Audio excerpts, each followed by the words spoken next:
May 19, 1946. The Imperial Palace Plaza, Tokyo. A woman named Matsumoto Chie stood among 250,000 Japanese citizens, her hollow cheeks testament to the 775 calories per day she had survived on for the past 6 months.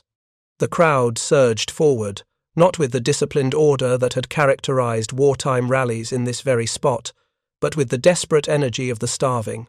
Around her, voices rose in a chant that would have been unthinkable a year earlier. "Give us rice."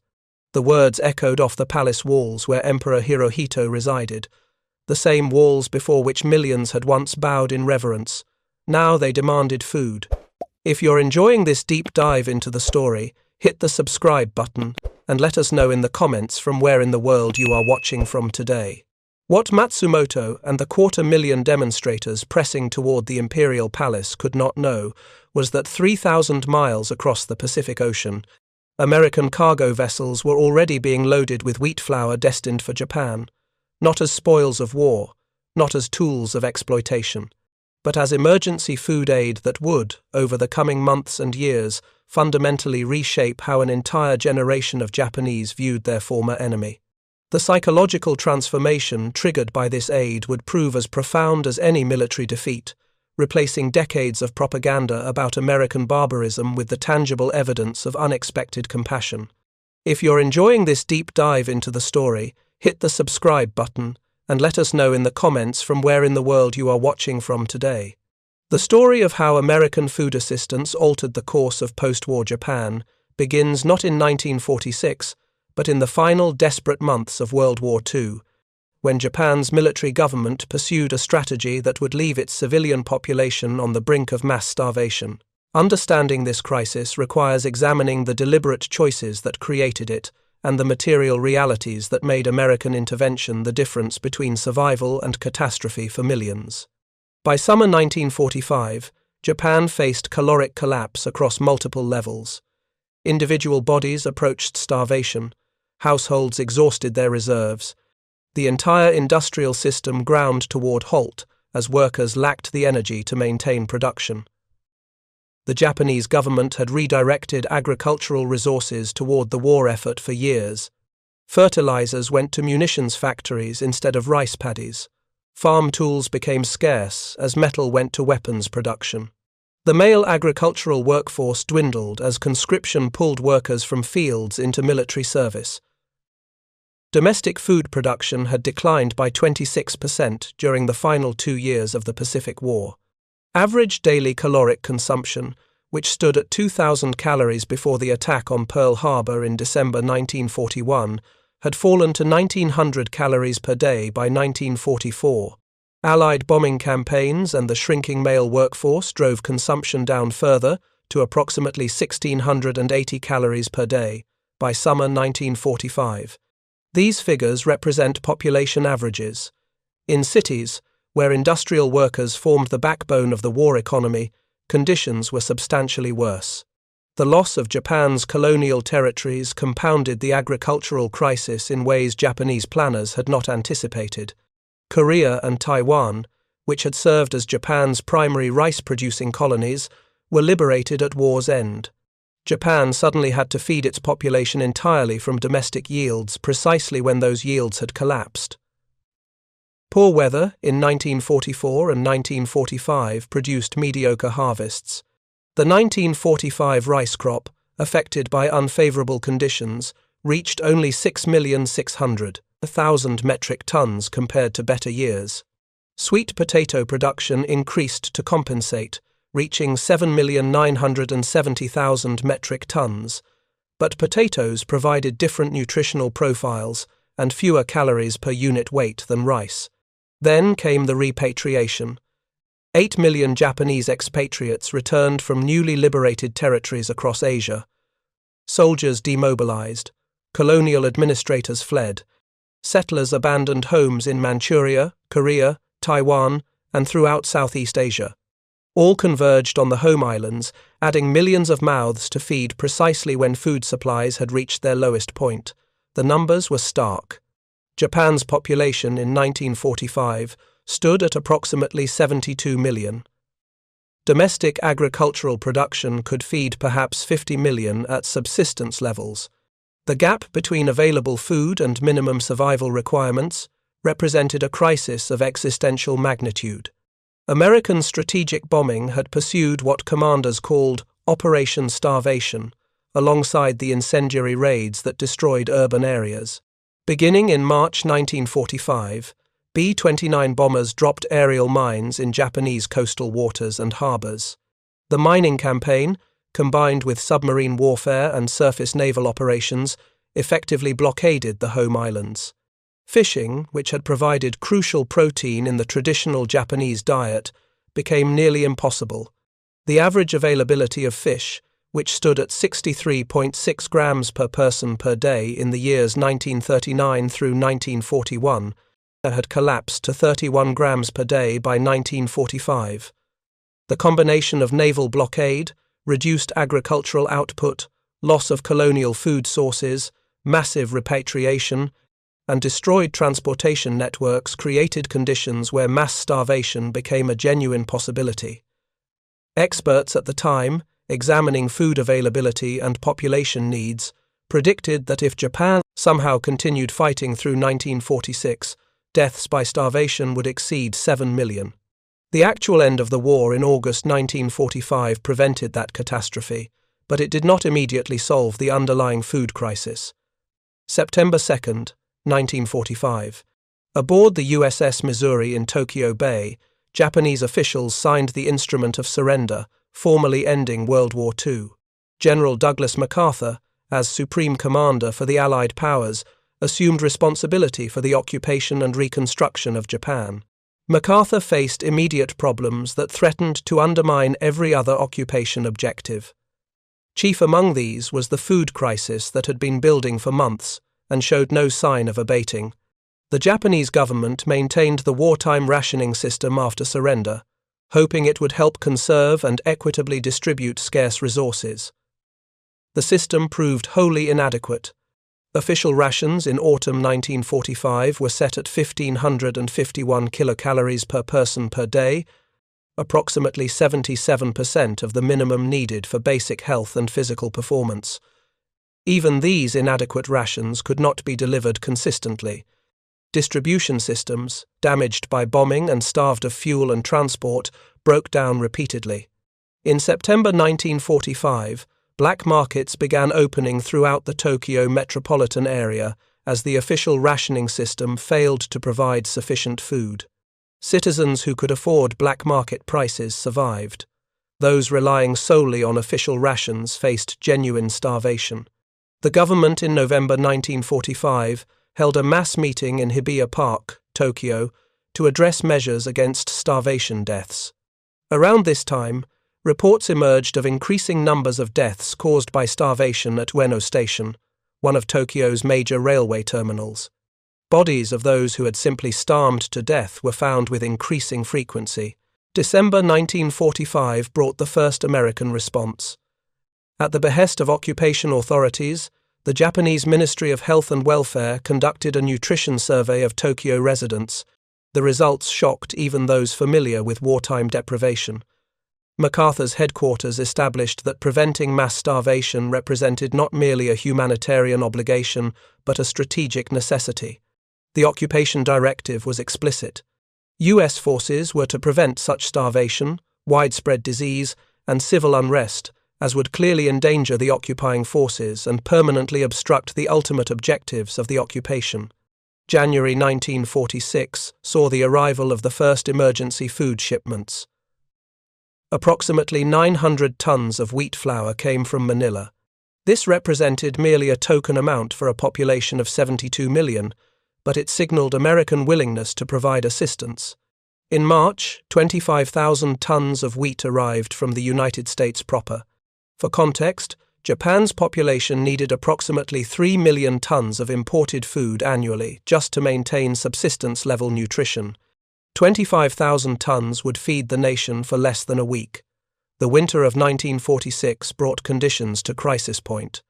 Official rations were calculated to provide 1,042 calories per adult per day. This represented only 65% of the minimum caloric intake deemed necessary for basic survival. Rations were rarely delivered regularly, making actual consumption even lower than the already inadequate official allocation. In Tokyo and Yokohama, rations were cancelled entirely during some periods. The average Tokyo resident received only 70% of their allocated rations during the first half of 1946.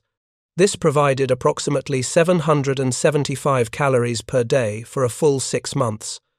To understand what this meant in physical terms, consider that an adult male doing moderate work requires approximately 2,400 calories daily to maintain body weight and function.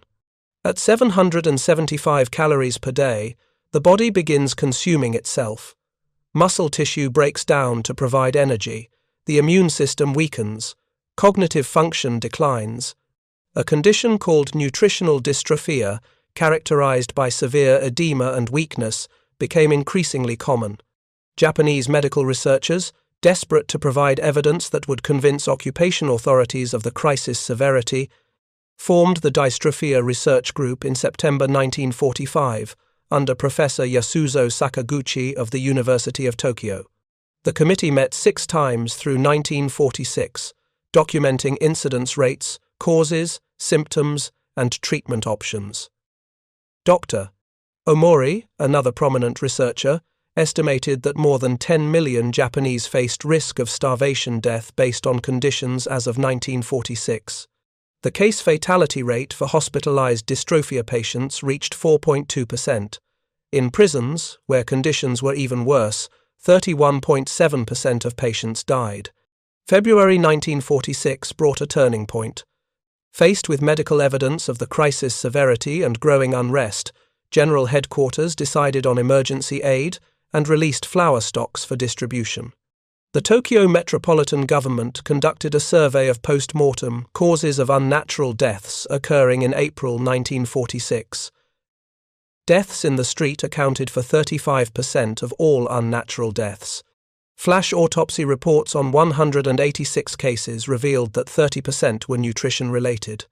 11 died from general weakness, 27 from starvation, 14 from malnutrition dystrophia. These were not deaths in remote rural areas or among marginalized populations. These were deaths in the capital city, in public view, of citizens who simply could not obtain enough food to survive. The political implications were profound. Communist Party organizers recognized opportunity in the hunger crisis. They blamed the famine on American maladministration, arguing that occupation authorities had the resources to feed Japan, but chose not to from malice or indifference. Communist organizers held rallies, distributed pamphlets, and built support by positioning themselves as advocates for the starving, while portraying occupation authorities as uncaring. The May Day demonstration of May 1st, 1946 drew 250,000 participants to the Imperial Palace Plaza. This represented not merely discontent, but genuine desperation. People who had endured years of wartime privation, who had accepted rationing and sacrifice for the national cause, now faced starvation under occupation. The psychological impact was severe. Japan had surrendered, the war had ended, yet conditions seemed worse than during the fighting. MacArthur understood that the food crisis threatened every other occupation objective.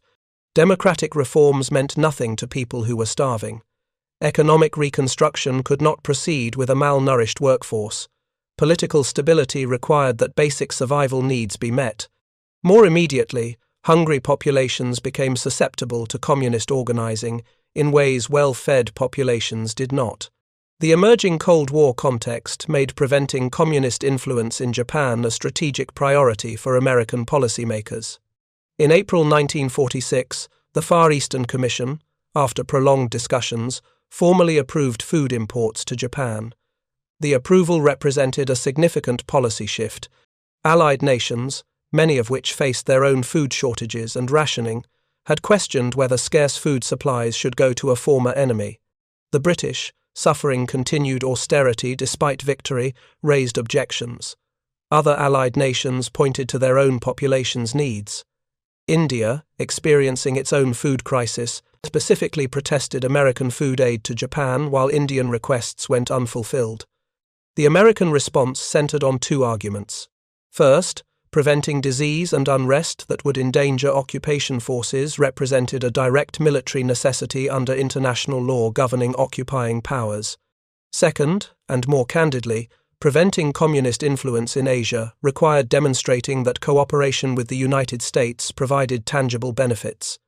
An American cable discussing Korea's food situation in 1946 stated explicitly that failure to provide relief constituted a serious threat to American military government, as communist elements were capitalizing on food shortages. The fiscal year beginning July 1, 1946, marked the formal establishment of the Government Aid and Relief in Occupied Areas program for Japan. WWII, as it became known, represented the primary mechanism through which American food aid would flow to Japan over the next several years. The program's stated objective was clear: prevent starvation, widespread disease, and civil unrest that would endanger occupation forces or obstruct occupation objectives. Fiscal year 1946, covering July 1, 1946 through June 30, 1947, saw $92.63 million in WWII grants to Japan. This funded the import of wheat, rice, petroleum, fertilizers, and medical supplies. The aid arrived as physical commodities, not cash. Ships carrying American grain docked at Japanese ports, particularly Yokohama's Shinko Pier, where distribution to the population could begin. The psychological impact of these food shipments cannot be overstated.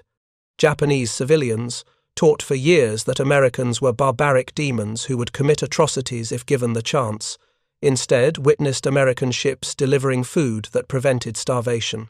The disconnect between propaganda and reality created cognitive dissonance that many Japanese struggled to reconcile.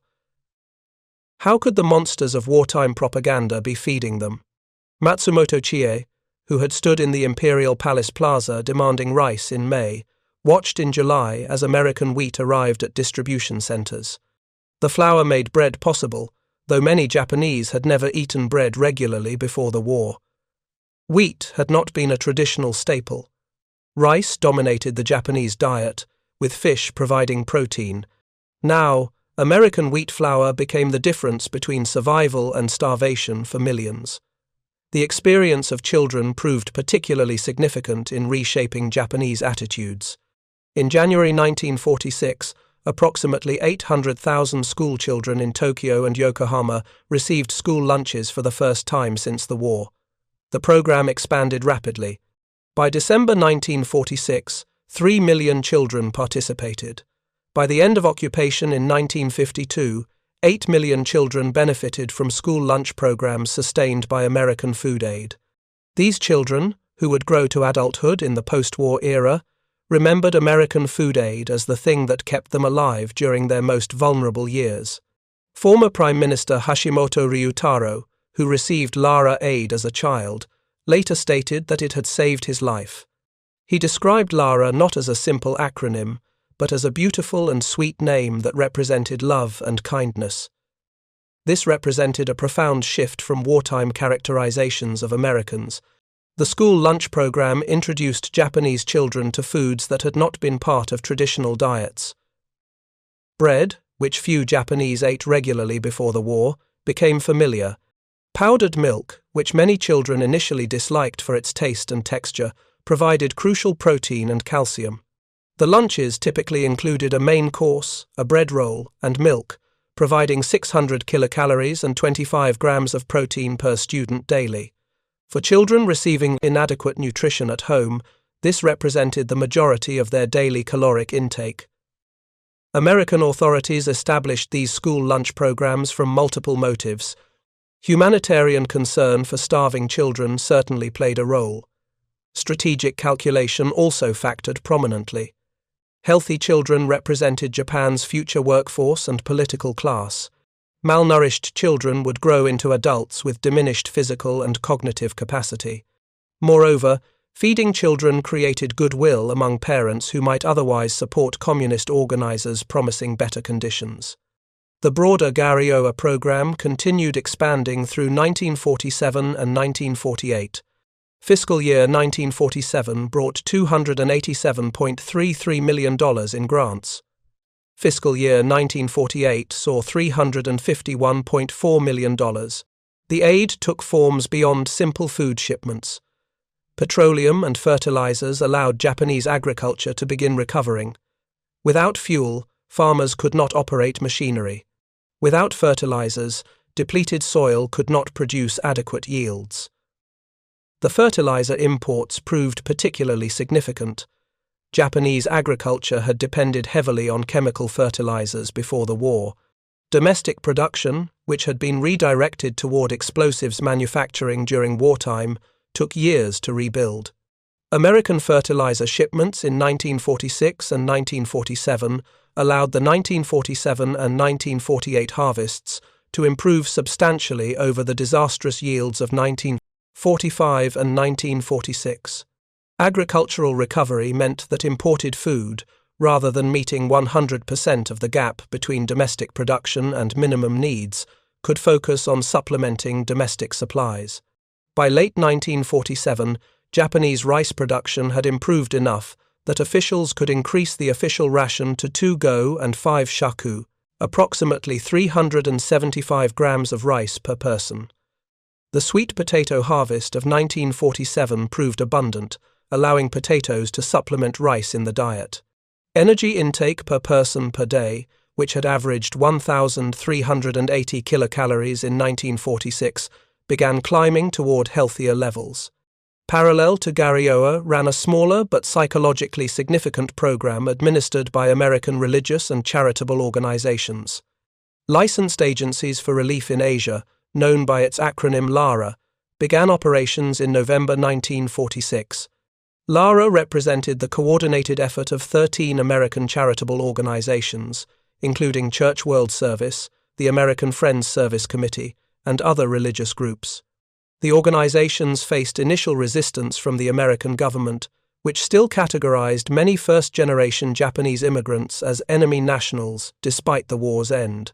Japanese Americans who wished to send aid to relatives in Japan found themselves prohibited from doing so through 1945 and early 1946. Finally, in mid-1946, permission came through. Japanese American communities, particularly in New York, organized relief committees and began funneling donations through LARA. Between November 1946 and June 1952, LARA distributed £33 million of supplies to Japan. The aid included food, clothing, shoes, cotton, soap, medicine, and, remarkably, livestock.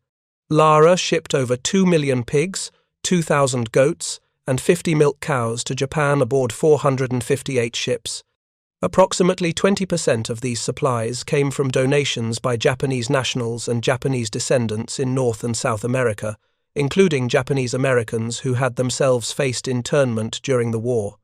The presence of livestock proved particularly meaningful. Goats and cows provided milk, which in interthings, Japanese children desperately needed for protein and calcium. Pigs could be raised for meat, supplementing a diet that had become dangerously deficient in animal protein after fishing largely ceased. The symbolism of Americans and Japanese Americans sending livestock to help rebuild Japanese agriculture demonstrated a generosity that directly contradicted everything wartime propaganda had taught. The distribution of LARA supplies operated through Japanese welfare agencies on the basis of need without respect to birth, religion, or political affiliation. Recipients received aid at no cost. This proved critically important for the poorest Japanese, who had no money to purchase food even when black markets offered it. LARA aid went to orphanages, hospitals, prisons, and public institutions where the most vulnerable populations resided. If you find this story engaging, please take a moment to subscribe and enable notifications. It helps us continue producing in-depth content like this. Esther B. Rhodes, a Quaker missionary who had worked in Japan before the war and returned in June 1946 as one of 3 LARA commissioners, documented what she encountered.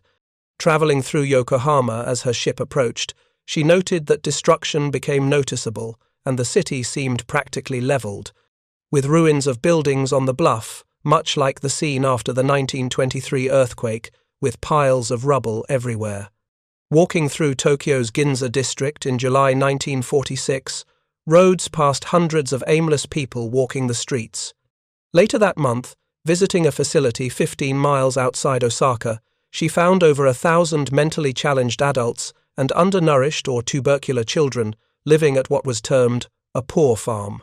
The conditions shocked even someone who had experienced Japan during the difficult years leading to war.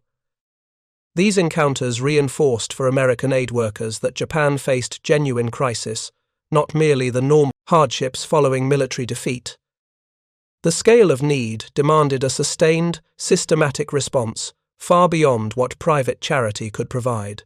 Lara's £33 million of supplies, while valuable and psychologically significant, represented a fraction of what WWII provided. The two programs complemented each other.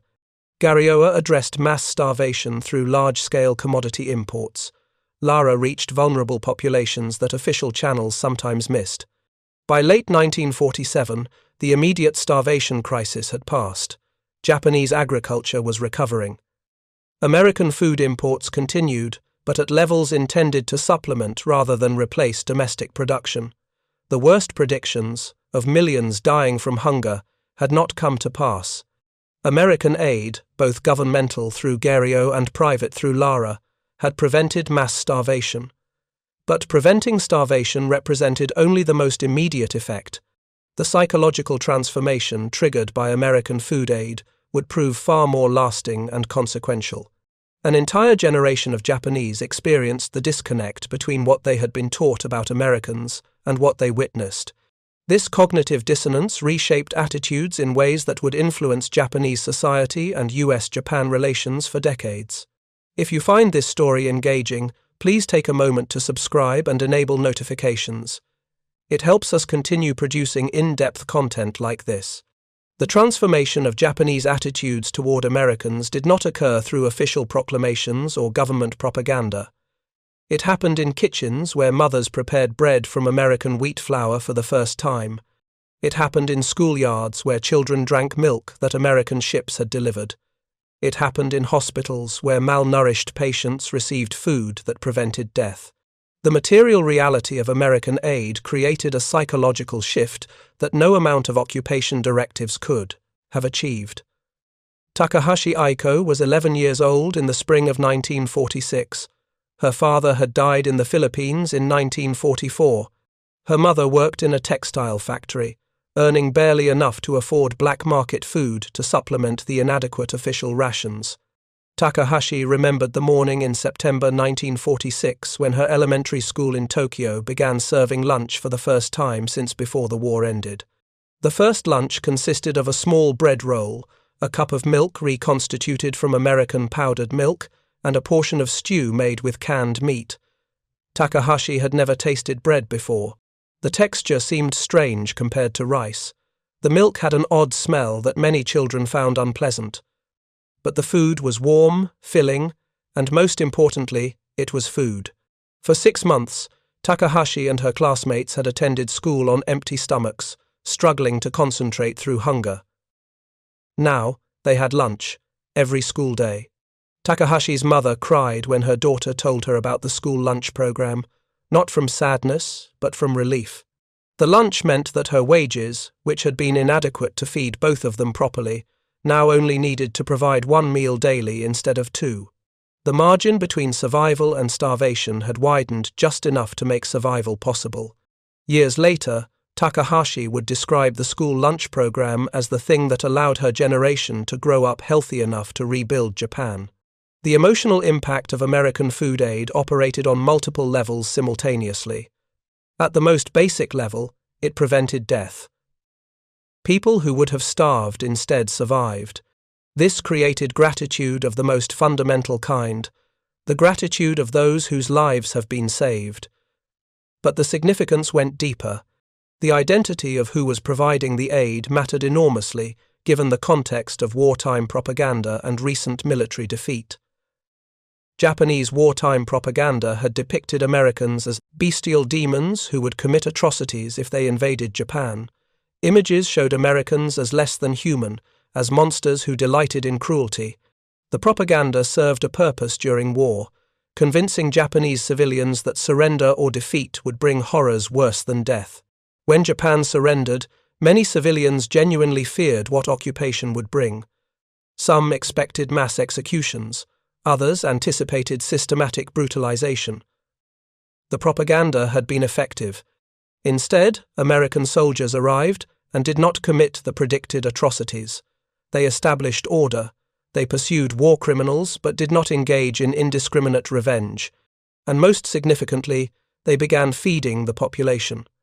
The disconnect between expectation and reality created profound psychological effects.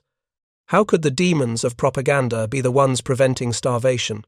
The cognitive dissonance forced a re-evaluation of everything the propaganda had taught. Nakamura Kenji, a former Imperial Army officer who had fought in China, experienced this dissonance with particular intensity. He had spent 3 years fighting what his commanders described as a holy war against Western imperialism. He had been taught that Americans represented everything evil in the modern world. Defeat had been devastating psychologically. Japan had lost the war. The divine wind had not come. The promised victory had turned to ashes. When Nakamura returned to his home in Osaka in October 1945, he found his neighborhood largely destroyed by firebombing. His wife and young son had survived but faced starvation. Nakamura, trained as a soldier but with no civilian skills and no job prospects in the shattered economy, struggled to provide for them. By spring 1946, his son showed signs of malnutrition dystrophia, the swelling and weakness that indicated the body consuming itself. In May 1946, Nakamura learned of a clinic distributing supplementary food to malnourished children. The clinic operated under WWII, funded by American charitable organizations. Nakamura faced a choice: accept help from the enemy he had fought or watch his son continue deteriorating. He chose his son's life over his pride. At the clinic, American and Japanese medical staff examined his son, provided supplementary rations, and enrolled the family in a program providing regular food assistance. Nakamura later wrote in his diary about the profound confusion he felt. These Americans, who he had been taught to hate, had saved his son's life. They had asked nothing in return. They had treated his family with dignity and compassion. Every assumption he had held about Americans proved false when confronted with the reality of their actions. The transformation this created in his worldview was complete and permanent. He became, over time, an advocate for US-Japan friendship, arguing that his own experience proved the possibility of reconciliation. The experience of weeping while receiving American food aid became remarkably common among Japanese civilians in 1946 and 1947. The tears came from multiple sources: relief that food was available, grief over the circumstances that made such aid necessary, shame at needing help from a former enemy, gratitude toward those providing assistance despite having no obligation to do so, and perhaps most powerfully, the realization that the war's end had brought not the horrors propaganda predicted, but unexpected compassion. Women in particular bore the emotional weight of the food crisis and the relief aid brought. With millions of men dead or still imprisoned overseas, women became responsible for keeping families alive. They stood in ration lines for hours, only to find supplies exhausted. They navigated black markets, trading family possessions for food at extortionate prices. They watched children grow weak from malnutrition, helpless to provide adequate nutrition. When American aid arrived, mothers wept. A photograph from June 1947 shows women at a distribution center in Yokohama receiving WWII supplies. Several women in the photograph are visibly crying. One woman holds a package of powdered milk to her chest, tears streaming down her face. Another covers her face with her hands, shoulders shaking. The photograph captured a moment that repeated thousands of times across Japan as American aid reached those who needed it most. The emotional response extended beyond individuals to communities. Villages in rural areas, which had fared somewhat better than cities during the crisis due to access to agricultural products, nevertheless faced severe difficulties. When Lara shipments reached rural communities, village leaders organized ceremonies to acknowledge the assistance. These ceremonies often included expressions of gratitude toward America and prayers for peace between the two nations. The formality of such ceremonies in Japanese culture indicated the depth of feeling the aid had generated. Religious organizations participating in Lara found their humanitarian work powerfully effective in ways purely evangelical efforts had never been. Christian missionaries had worked in Japan since the 19th century with limited success. Japanese society had proven largely resistant to Christian conversion. But when Christian organizations provided food, clothing, and medical care during the crisis, Japanese recipients responded with genuine appreciation and interest in the faith, motivating such generosity. Church World Service, the largest contributor to Lara, providing 50% of total shipments, found that humanitarian relief opened doors that decades of traditional missionary work had not. Japanese who received aid from Christian organizations often inquired about Christianity from genuine curiosity about what motivated such charity. While conversion numbers remained modest, the goodwill generated proved substantial and lasting. The broader political implications of American food aid became apparent as the 1940s progressed.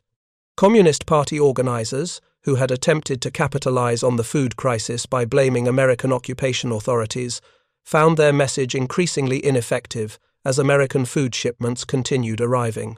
It proved difficult to portray Americans as uncaring oppressors when American wheat was preventing starvation.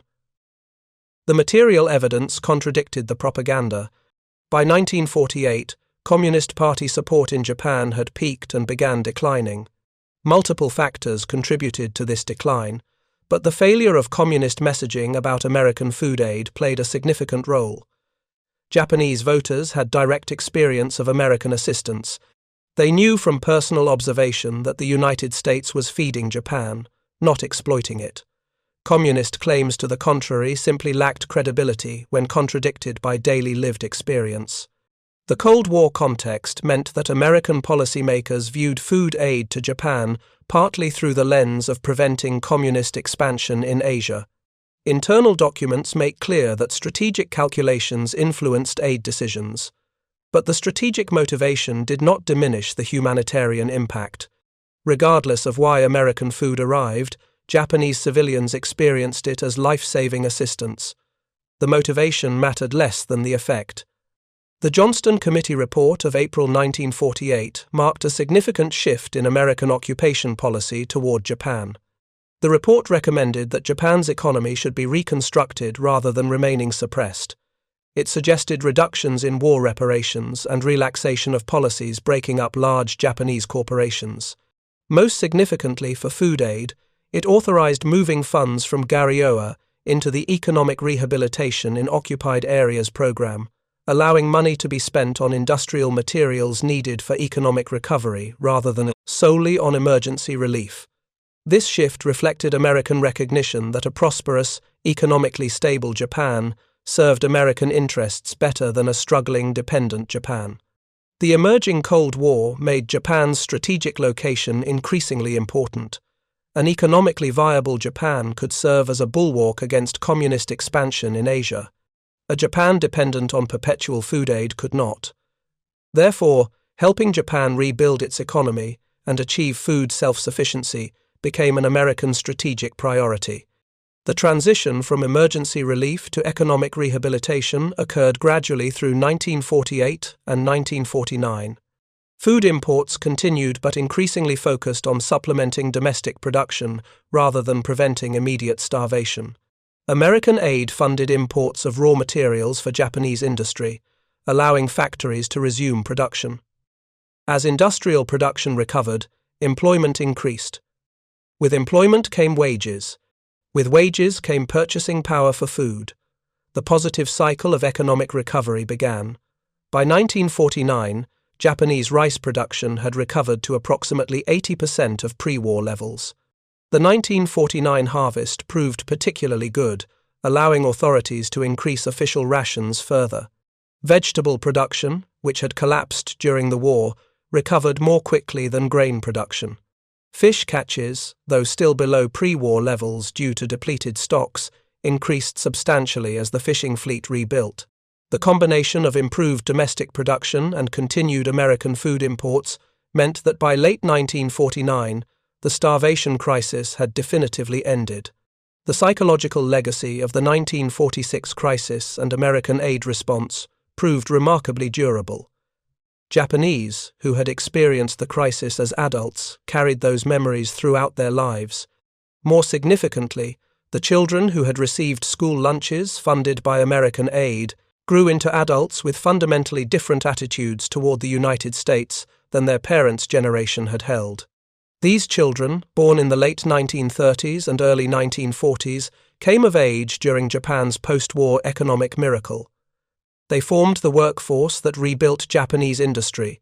They became the political leaders who maintained close US-Japan relations throughout the Cold War, and they never forgot that American food had kept them alive during their childhood. Former Prime Minister Hashimoto Ryutaro represented millions when he credited American aid, specifically Lara, with saving his life as a child. The San Francisco Peace Treaty, signed in September 1951 and effective in April 1952, formally ended the occupation and restored Japanese sovereignty. With sovereignty came the end of Garryoa funding. The Japanese government assumed responsibility for all social programs, including school lunches. Initially, this created hardship as families suddenly had to pay for lunches that had been free under occupation. A national campaign demanded government subsidization of school lunches. In 1952, the government began subsidizing half the price of flour, allowing school lunch programs to continue nationwide. The School Lunch Program Act of 1954 formalized school lunches as an educational program rather than merely emergency nutrition. The law established that school lunches served educational purposes, including teaching, nutrition, hygiene, etiquette, and promoting democratic thinking. This represented a remarkable evolution from emergency starvation prevention to integrated educational programming. The lunches that had begun as American aid became a permanent feature of Japanese education. The long-term health impacts of the 1946 crisis and subsequent nutrition improvements proved measurable. Children who experienced severe malnutrition during the crisis showed reduced adult height and increased vulnerability to certain diseases compared to those born after conditions improved. Conversely, children who received adequate nutrition through school lunch programs showed improved growth and development compared to projections based on wartime malnutrition rates. Japanese life expectancy, which had declined during the final war years, began climbing rapidly in the late 1940s and continued rising through subsequent decades. By the 1960s, Japan had achieved life expectancy figures comparable to Western nations. By the 1980s, Japan had among the highest life expectancies in the world. While multiple factors contributed to this achievement, the foundation of adequate childhood nutrition established through post-war food aid programs played a crucial role. The cultural impact of American food aid extended into Japanese cuisine in unexpected ways. Wheat flour, which had been a minor ingredient in traditional Japanese cooking, became much more prominent. Bread, introduced through school lunch programs and emergency rations, became a staple alongside rice. Ramen, which evolved from Chinese noodle soup but flourished using American wheat, became quintessentially Japanese. The fusion of traditional and introduced foodways created new culinary traditions that subsequent generations embraced.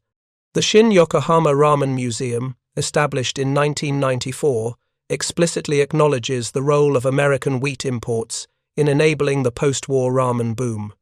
The museum's historical exhibits explain how black market traders made ramen from American wheat flour, providing filling, high-calorie food during the famine.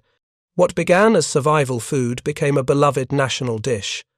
The historical connection to American aid, while not always consciously remembered, shaped Japanese food culture in lasting ways. The monuments commemorating Lara at Yokohama's Shinko Pier represent one of the few physical memorials to American food aid in Japan. 2 stones stand before the pier where Lara ships docked, bearing inscriptions of gratitude from the Japanese people.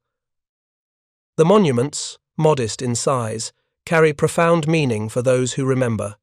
They mark the spot where ships carrying food, clothing, medicine, and livestock arrived, bringing supplies that prevented starvation and demonstrated unexpected compassion.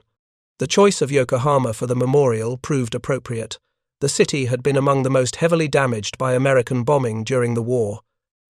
70 to 80% of the urban area had been destroyed by firebombing. The port facilities lay in ruins. Yet Yokohama also became the primary entry point for American food aid. The same harbour where American naval vessels had enforced blockade during the war became the harbour where American cargo ships delivered food afterward. The irony was not lost on Japanese who experienced both. For American veterans who had fought in the Pacific War, the idea of providing food aid to Japan often provoked complex emotions. Some welcomed it as demonstrating American values and facilitating reconciliation. Others questioned why America should feed a nation that had attacked Pearl Harbor and committed atrocities across Asia. The debate within America about aid to former enemies paralleled similar debates about aid to Germany. Ultimately, American leadership chose humanitarian assistance and economic reconstruction over punitive measures. The choice reflected multiple motivations. Genuine humanitarian concern for suffering populations played a role. Strategic calculation about preventing communism influenced decisions. Idealistic hopes for building a better post-war world shaped policy. Economic interests in creating trading partners factored into planning. The combination of motives produced a policy of assistance that, regardless of underlying reasons, saved millions from starvation. The comparison with post-war Germany proves instructive. Germany received substantially more total aid than Japan, reflecting Germany's greater strategic importance in Europe and the division between Western and Soviet occupation zones. But the per capita aid levels and the psychological impact showed remarkable similarities.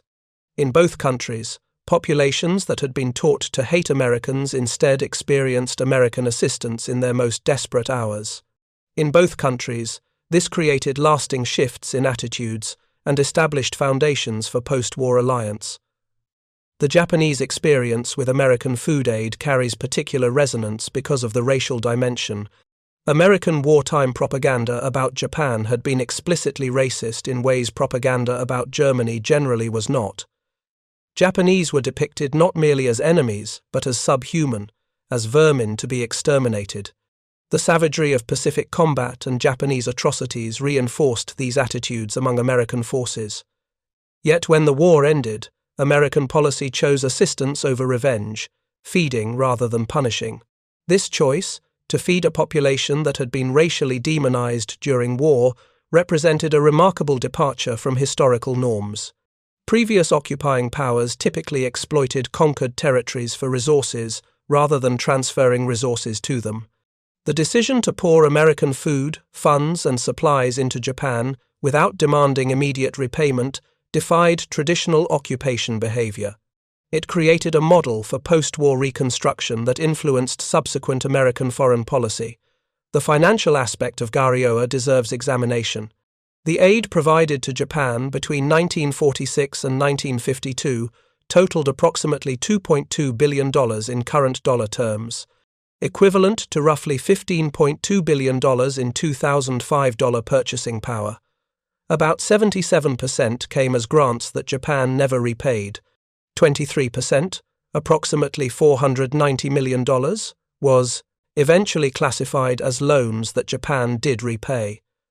This arrangement meant that most American food aid was genuinely free assistance rather than debt that would burden Japan's recovery. The generosity of this arrangement exceeded what many Allied nations thought appropriate. British officials, managing their own post-war austerity, questioned why limited food supplies should go to a former enemy as free assistance. The American response emphasized strategic necessity. A stable, prosperous Japan served American interests. Impoverishing Japan through demands for full repayment would undermine those interests. The repayment issue proved less contentious with Japan than with Germany. West Germany eventually repaid $1.1 billion of the $3.3 billion it owed for combined Garioa and Marshall Plan aid, completing payment by 1971. Japan repaid the $490 million classified as loans without the extended negotiations that characterized German debt. The difference reflected partly that Japan received less total aid, and partly that Japanese-American relations evolved more smoothly than German-American relations in the early post-war years. By the early 1950s, Japan had transitioned from aid recipient to independent nation with a recovering economy. The food crisis that had threatened mass starvation in 1946 had been overcome through a combination of American assistance, agricultural recovery, and economic reconstruction. Japanese who had lived through the crisis carried memories that shaped their attitudes toward America and toward war itself. The pacifism that characterized post-war Japanese political culture drew partly from the trauma of defeat and occupation, but it also reflected understanding of war's human costs as experienced through starvation, bombing, and loss. Those who had been hungry understood that military glory rang hollow when children went unfed. Those who had received aid from a former enemy understood that former enemies could become friends. The lessons proved powerful and lasting. The generation that experienced the 1946 crisis and American food aid slowly passed as the decades turned. Matsumoto Chie, who stood in the Imperial Palace Plaza demanding rice in May 1946, lived into the 21st century. She witnessed Japan's transformation from defeated, starving nation to global economic power. She saw US-Japan relations evolve from occupation to alliance to complex partnership. She remembered the taste of bread made from American wheat flour when she thought she might starve. She remembered weeping with relief when food arrived. She remembered learning that enemies could show compassion.